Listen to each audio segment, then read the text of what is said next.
Hi welcome back to Filmy Rocks. Friends, ಇವತ್ತು ನಾವು ಮಾತನಾಡ್ಲಿಕ್ಕೆ ಹೊರಟಿರುವುದು ಮಹಾವತಾರ ನರಸಿಂಹ ಮೂವಿಯ 3ನೇ ದಿನದ ಬಾಕ್ಸ್ ಆಫೀಸ್ ಕಲೆಕ್ಷನ್ನ ಬಗ್ಗೆ.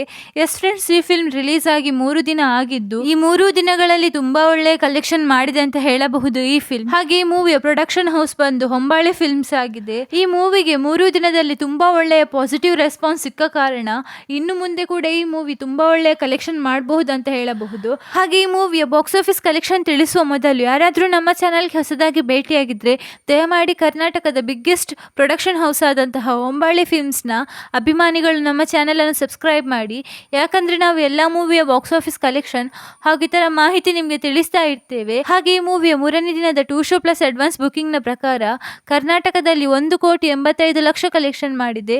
ಹಾಗೆ ಹಿಂದಿಯ 2 ಶೋ ಪ್ಲಸ್ ಅಡ್ವಾನ್ಸ್ ಬುಕಿಂಗ್ನ ಪ್ರಕಾರ 97 ಲಕ್ಷ ಕಲೆಕ್ಷನ್ ಮಾಡಿದೆ. ಹಾಗೆ ಆಂಧ್ರ ಪ್ರದೇಶದಲ್ಲಿ 52,30,000 ಕಲೆಕ್ಷನ್ ಮಾಡಿದೆ. ಹಾಗೆ ಮಲಯಾಳಂನ 2 ಶೋ ಪ್ಲಸ್ ಅಡ್ವಾನ್ಸ್ ಬುಕಿಂಗ್ನ ಪ್ರಕಾರ ಹೇಳುವುದಾದರೆ 43,40,000 ಕಲೆಕ್ಷನ್ ಮಾಡಿದೆ. ಹಾಗೆ ತಮಿಳುನಾಡಿನ 2 ಶೋ ಪ್ಲಸ್ ಅಡ್ವಾನ್ಸ್ ಬುಕಿಂಗ್ನ ಪ್ರಕಾರ 56,09,000 ಕಲೆಕ್ಷನ್ ಮಾಡಿದೆ.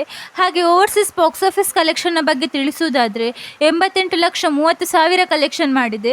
ಹಾಗೆ ಈ ಮೂವಿಯ 3ನೇ ದಿನದ world wide gross box office ಕಲೆಕ್ಷನ್ನ ಬಗ್ಗೆ ತಿಳಿಸುವುದಾದರೆ 5,30,00,000 ಕಲೆಕ್ಷನ್ ಮಾಡಿದೆ. ಹಾಗೆ ಈ ಮೂವಿಯ 3 ದಿನದ total world wide gross box office ಕಲೆಕ್ಷನ್ನ ಬಗ್ಗೆ ತಿಳಿಸುವುದಾದರೆ 9,02,00,000 ಕಲೆಕ್ಷನ್ ಮಾಡುತ್ತಿದೆ ಅಂತ ಹೇಳಬಹುದು ಈ ಫಿಲ್ಮ್. ಹಾಗೆ ನೀವೇನಾದರೂ ಮಹಾವತಾರ ನರಸಿಂಹ ಮೂವಿ ನೋಡಿದ್ರೆ ಹೇಗಿತ್ತಂತ ನಮ್ಮ ಕಮೆಂಟ್ ಬಾಕ್ಸ್ನಲ್ಲಿ ತಿಳಿಸಿ. ಹಾಗೆ ನೀವೇನಾದರೂ ನಮ್ಮ ಚಾನೆಲ್ಗೆ ಹೊಸದಾಗಿ ಭೇಟಿಯಾಗಿದ್ದರೆ ಕರ್ನಾಟಕದ ಬಿಗ್ಗೆಸ್ಟ್ ಪ್ರೊಡಕ್ಷನ್ ಹೌಸ್ ಆದಂತಹ ಹೊಂಬಾಳೆ ಫಿಲ್ಮ್ಸ್ನ ಅಭಿಮಾನಿಗಳು ನಮ್ಮ ಚಾನಲನ್ನು ಸಬ್ಸ್ಕ್ರೈಬ್ ಮಾಡಿ. ಯಾಕಂದರೆ ನಾವು ಎಲ್ಲ ಮೂವಿಯ ಬಾಕ್ಸ್ ಆಫೀಸ್ ಕಲೆಕ್ಷನ್ ಹಾಗೂ ಇತರ ಮಾಹಿತಿ ನಿಮಗೆ ತಿಳಿಸ್ತಾ ಇರ್ತೇವೆ. Thank you.